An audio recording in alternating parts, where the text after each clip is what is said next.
اور عقل پرست تو یہ بات کہیں گے کہ بھئی اگر یہ درخت اتنا ہی نقصان دہ تھا، اگر اس درخت کا نقصان ہی ہونا تھا تو اللہ نے پھر وہاں لگایا کیوں؟ اللہ نے جنت میں اس درخت کو وہاں رکھا ہی کیوں؟ جب اللہ کو پتا تھا کہ یہ چیز میرے بندے کے لیے نقصان دہ ہے تو اللہ پاک نہ رکھتے نا اس درخت کو وہاں پہ، اور کھانے پینے دیتے، مزے کرنے دیتے. تو یہی تو بات ہم سمجھ رہے ہیں کہ یہ ایسا نہیں ہے نا.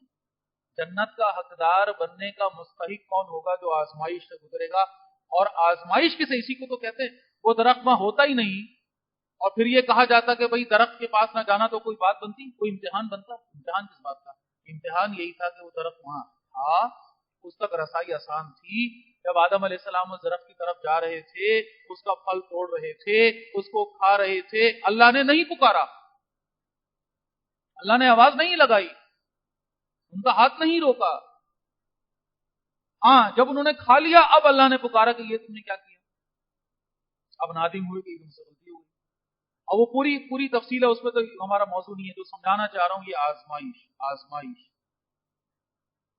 لیکن وہ اللہ جو مہربان ہے، وہ جو معاف کرنے والا ہے، اس نے اپنے بندوں کے لیے ہر وہ چیز مہیا فرمائی ہے جو اس آزمائش میں اس کو کامیاب کرا سکے.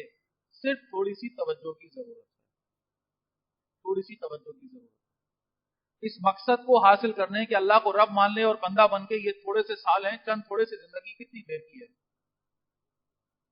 ساری نعمتیں حاصل کر لو، سب کچھ مال جمع کر لو، سارا کچھ اختیار حاصل کر لو، پھر ایٹ دی اینڈ فرعون کہاں ہے بھائی آج کل؟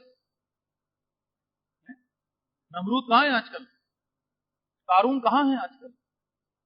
بڑے بڑے جو بن کر بیٹھے تھے، جو ایک اشارے پر لوگوں کی گردنیں اڑا دیتے تھے، کوئی بادشاہ تھا، کوئی شہنشاہ تھا، کوئی ذل الہی تھا، کوئی پتہ نہیں کیا کیا تھا، معاذ اللہ.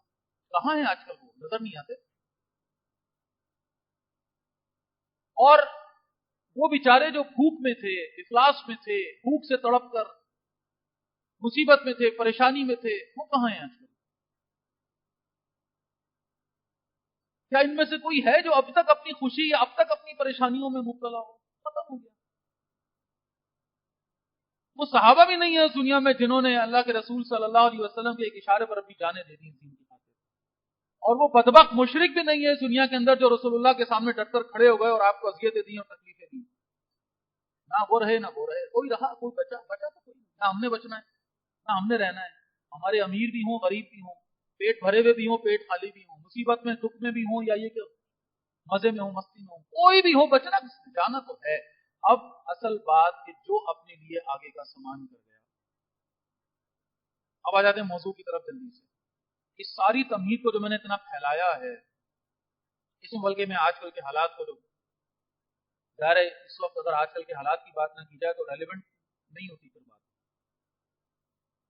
ہمارے یہاں عموماً یہ ترتیب ہے کہ ہم کسی دینی حوالے سے کسی موضوع کو لے کر بات بیان کرتے ہیں، پھر اس کی جو اپلیکیشن ہے نا ہمارے آج کے مسائل کی، ان کے ساتھ نہیں کر پاتے، اس کا انتباہ اس طرح ہو نہیں پاتا. نتیجتاً یہ ہوتا ہے کہ لوگ غیر متعلق رہتے ہیں، کہتے ہیں بھائی یہ تو مولوی صاحب کی مخصوص رٹی رٹائی باتیں ہیں. اب جب موضوع کا بات آئے گی جی اللہ کا ذکر، تو بس ذہن میں بات آ گئی کہ ٹھیک ہے جی وہ بات آ رہی ہے کہ تسبیح لے کے بیٹھ جاؤ اور کچھ دیر تک اللہ اللہ کرتے رہو، بات ختم ہو گئی. اور اس اللہ اللہ کرنے میں ایک پہلو ہمارے سامنے آ جاتا ہے الحمدللہ، جو بیان بھی ہوتا ہے اور جس کی بڑی اصل ویلیڈیٹی تو اسی کی ہے. لا حول ولا قوت الا باللہ، رسول اللہ فرما رہے ہیں کہاں کا خزانہ ہے بھائی؟ جنت کا خزانہ ہے. سبحان اللہ و بحمدہ، کیا ہوا جی؟ جنت میں ایک درخت اللہ نے لگا دیا تمہارے لیے. وہ زمین جو زرخیز ہے، جس کا پانی اچھا ہے، ابراہیم علیہ السلام فرما رہے ہیں اللہ ہمارے پیارے رسول سے جائیے اپنے امت کو بتا دیجیے. اور اس کے درخت کیا ہیں؟ سبحان اللہ والحمدللہ واللہ اکبر.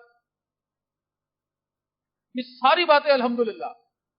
اذان اور اقامت کے درمیان سبحان اللہ والحمدللہ ولا الہ الا اللہ واللہ اکبر کہہ دو، اللہ کے نبی فرما رہے جنت کا پھل کھا لیا تم نے. یہ ساری اصل یہی ہے، اصل یہی ہے، اصل جو ابھی بات آ رہی ہے آخرت آخرت آخرت. لیکن ابھی جو میں بات کرنا چاہ رہا ہوں یہ ہے کہ ذہن میں جب یہ ایک خیال محض آتا ہے کہ جو کچھ ہے وہاں ہے، اور اس وقت کچھ شیطان آ کے دماغ میں ڈالتا بھی تیرا مسئلہ تو وہیں کا وہیں رہا، تیرا پیٹ تو نہیں بھرا دنیا میں، جنت کا پھل تو نے کہا جنت میں جا کے کھائے گا، ابھی کا کیا کروں، ابھی کا کیا کروں، ابھی اس مسئلے سے کیسے نپٹوں، ابھی یہاں سے اٹھ کے گھر جاؤں گا وہاں 10 مسائل سے منہ پھاڑ کے کھڑے ہوئے. گھر والوں کو کیا ان کے بھوک میں ان کے منہ میں نوالا ڈالوں گا یا ان کو کہوں گا کہ اللہ اللہ کرو؟ یہ ہے وہ پریکٹیکل بات جو آج کوشش کر رہا ہوں سمجھانے کی. اللہ مجھے توفیق دے. اللہ نے دنیا کے مسائل کا حل بھی اسی پیارے دین میں رکھا ہے، اس بات پر یقین کریں. استعینوا بالصبر والصلاۃ جو قرآن ہمیں کہتا ہے کہ نماز سے اور صبر سے مدد لو، تو اس کے اندر دنیا کے آسپیکٹس خاص طور پر فوکس کر کے بات آ رہی ہے. اللہ کے نبی فرما رہے ہیں تم استغفار کو اپنا ورد بنا لو، اللہ سبحانہ و تعالی تمہارے مسئلے، مفہوم کر رہا ہوں پوری حدیث کا، کہ تمہارے مسئلے وہاں سے حل کرے گا جہاں سے تمہیں گمان تک نہ ہوگا. یہ آخرت کے مسائل کی بات نہیں ہو رہی ہے اس وقت، یہ دنیا کے مسائل کی بات ہو رہی ہے. قرآن کہہ رہا ہے، اللہ پاک فرما رہے ہیں تم اللہ کے تقوی اختیار کر لو، اللہ تعالیٰ تمہارے لیے ہر مشکل سے حل جو ہے وہ نکال دے گا، تمہیں نکال لے گا وہاں سے. تو بات جو سمجھنے کی کوشش کر رہے ہیں وہ یہ بھائی کہ اس وقت ہم جن پیچیدہ مسائل کا، چاہے وہ ہماری ذات کی حد تک ہوں، وہ ہمارے گھر تک، فیملی، خاندان، وہ ہمارا علاقہ، پاکستان ملک، ہمارا یہ امت، پوری دنیا، اس بات پر یقین کریں کہ یہی رستہ ہے جہاں سے ہمیں تقویت ملے گی، سہارا ملے گا، طاقت ملے گی. یہ بات بھی اچھی طرح سمجھیں کہ اللہ کا ذکر طاقت دینے والی شے ہے، حوصلہ دینے والی شے ہے. ہم نے تھوڑا سا گڑبڑ کیا کر لی ہے، ہم نے دنیا کے اندر بھی صرف معجزوں کو ہی دین کا نام دے دیا. ہم یہ سمجھتے ہیں کہ ہم یہ پڑھ لیں گے تو بس اب ہمارا کام ہو جائے گا، ہمیں کرنا کچھ نہیں پڑے گا. مولوی صاحب آتے ہیں بتاتے ہیں جی فلاں دن میں فلاں وقت میں اتنی دفعہ یہ پڑھو، پھر دیکھو کاروبار کہاں سے کہاں پہنچے گا. بندہ پڑھ کے بیٹھ گیا، ہاتھ پاؤں سے ڈھیلا چھوڑ گیا، کہہ رہا جی کاروبار کیوں نہیں بڑھ رہا میرا. ایسے تھوڑی ہوتا ہے. دنیا کو اللہ تعالیٰ نے اسباب کے ساتھ باندھا ہے، دنیا کو اللہ تعالیٰ نے محنت کے ساتھ باندھا ہے. اللہ کے نبی نے محض دعا کر کے نہیں دین غالب کر دیا تھا. صحابہ کرام ایک کونے میں بیٹھ کر تسبیحات کر کے نہیں کافروں پر غالب آ گئے تھے. بھائی یہ جانے دیے انہوں نے، زخم کھائے ہیں اپنے اوپر، بھوکے پیٹ رہ کر پتھر باندھ کر اس دین کے لیے اپنے دن رات لگائے ہیں. لیکن یہ ہمت کہاں سے آئی یہ سب کرنے کی؟ یہ کوئی عام کام ہے؟ یہ کوئی آسان کام ہے؟ یہاں پیٹ بھرووں کو اللہ کے دین کے لیے وقت نہیں مل رہا، وہ خالی پیٹ اللہ کے دین کے لیے لگے ہوئے تھے. یہ ہمت کہاں سے آئی؟ یہ ہمت یہاں سے آئی، یہ طاقت یہاں سے آئی، یہ حوصلہ یہاں سے آیا. اللہ رستہ دکھائے گا، نکلنا خود پڑے گا. یہ دنیا کا اصول ہے، یہ دنیا کا اصول ہے. ہاں ایک خاص لیول ہے، وہاں تک پہنچ جاؤ، وہاں سے اللہ اٹھا لے گا اوپر، پھر اللہ کی مدد آ جائے گی، اللہ آسانیاں فرما دے گا. لیکن اس لیول تک پہنچنا پڑے گا. 313 میدان بدر میں اترے رسول اللہ کے ساتھ 1000 فرشتے اللہ نے بھیج دیے مدد کے لیے.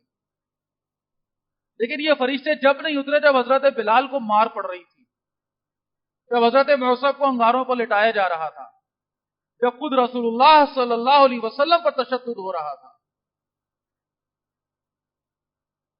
ہم تو یہ پڑھتے آئے ہیں بچپن سے کہ اونٹ کی اوجڑی جو ہے وہ پھینک دی گئی رسول اللہ پر عین سجدے کی حالت میں، اور حضرت فاطمہ نے اپنے ننھے ننھے ہاتھوں سے آ کر اس اوجڑی کو ہٹایا. اچھا اس تصور میں ہمارے ذہن میں کیا آتا ہے؟ تصور میں کیا آتا ہے؟ ایک سوال کہیں ذہن میں رہتا تھا کہ رسول اللہ سجدے میں، ٹھیک ہے وہ اونٹ کی اوجڑی لا کر رکھ دی بدبخت نے، اب اتنا وزن ہے اس کا، ذہن میں جو بات آ رہی ہے اتنا وزن ہے کہ حضور اس کو ہٹا نہیں پا رہے، تو حضرت فاطمہ آ کر اس کو ہٹا رہی ہیں. سوال یہ ہے کہ حضرت فاطمہ نے کیسے ہٹا لیا اس کو؟ جس وزن کو حضور نہیں ہٹا پا رہے اپنے سے، حضرت فاطمہ چھوٹی سی، وہ کیسے ہٹا رہی ہیں اس کو؟ تو کیا یہ معاملہ محض یہ تھا کہ وہ وزن لا کر اوپر رکھ دیا تھا، اور یہ معاملہ محض یہ تھا کہ وہ ننھی سی بچی آئی ہیں اپنے والد محترم کے اوپر سے، انہوں نے اس کو ہٹا دیا؟ بھائی جو حقیقت ہے وہ کیا تھی سمجھیں. یہ عربوں کا پرانا طریقہ تھا لوگوں کو مارنے کا. اونٹ کی اوجڑی سے وہ ایک ایسا تھیلا نما ایک ہتھیار بناتے تھے جس کو آگے سے کس طرح گرا لگتی تھی کہ جس شخص کو پہنا دیا جائے وہ اس قابل نہیں رہتا تھا کہ وہ اس کو اتار سکے، باہر سے کھل جاتی تھی وہ.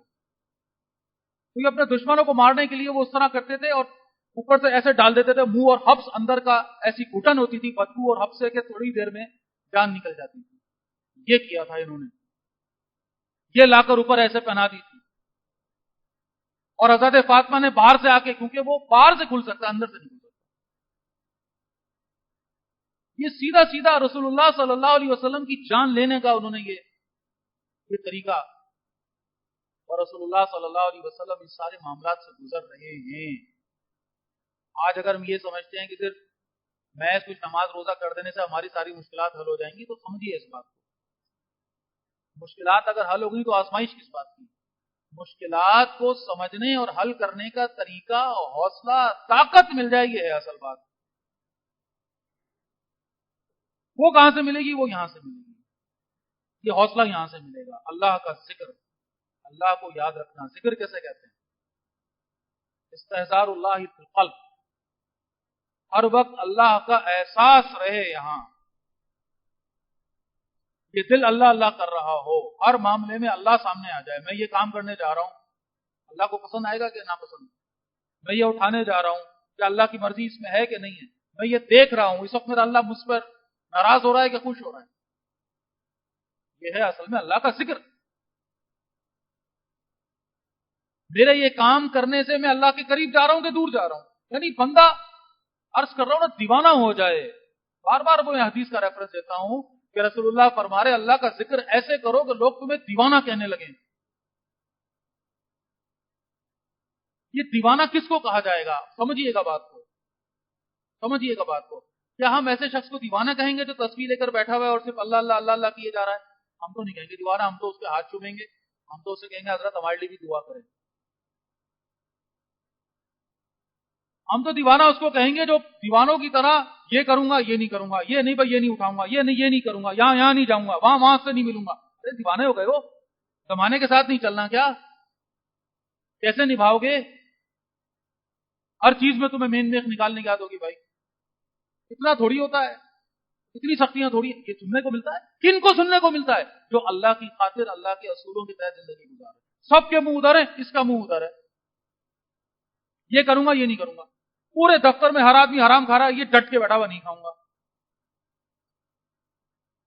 لوگ دیوانوں کی طرح مال مال مال مال، ان کا بس نہیں چل رہا. کوئی ایسی دوائی ایجاد ہو جائے کہ رات کی نیند بھی نہ آئے اور وہ وقت بھی کمانے میں لگا دیں. بس نہیں چل رہا. انتظار ہو رہا ہے کوئی ایسی دوائی آ جائے بس یہ نیند کا، سونے وونے کا جھگڑا ختم ہو.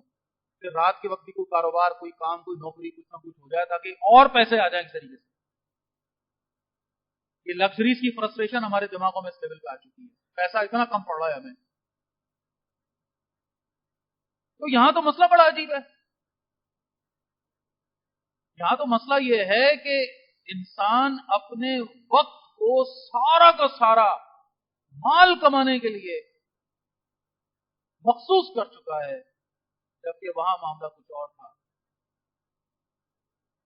اللہ کا ذکر، اللہ کا احساس، اللہ دیکھ رہا ہے، اللہ جانتا ہے، وہ سن رہا ہے، میری شہرت سے قریب ہے، میرے دل میں اٹھنے والے خیالات سے بھی واقف ہے، میرے ارادوں سے بھی واقف ہے. کوئی دیکھے نہ دیکھے وہ دیکھ رہا ہے، وہ میرے ساتھ ہے. اس بات کو ریپیٹ کرتے رہیں اپنے اندر، واقعتاً تھوڑے دنوں میں لوگ دیوانہ کہنے لگیں گے. لوگ دیوانہ کہنے لگیں گے. یہ ہے بھائی اس حدیث کا مطلب. لوگ دیوانہ کہنے لگے تمہیں ایسے کرو اللہ کا ذکر. ہاں اب آ جائیے اس میں ایک اور اہم بات.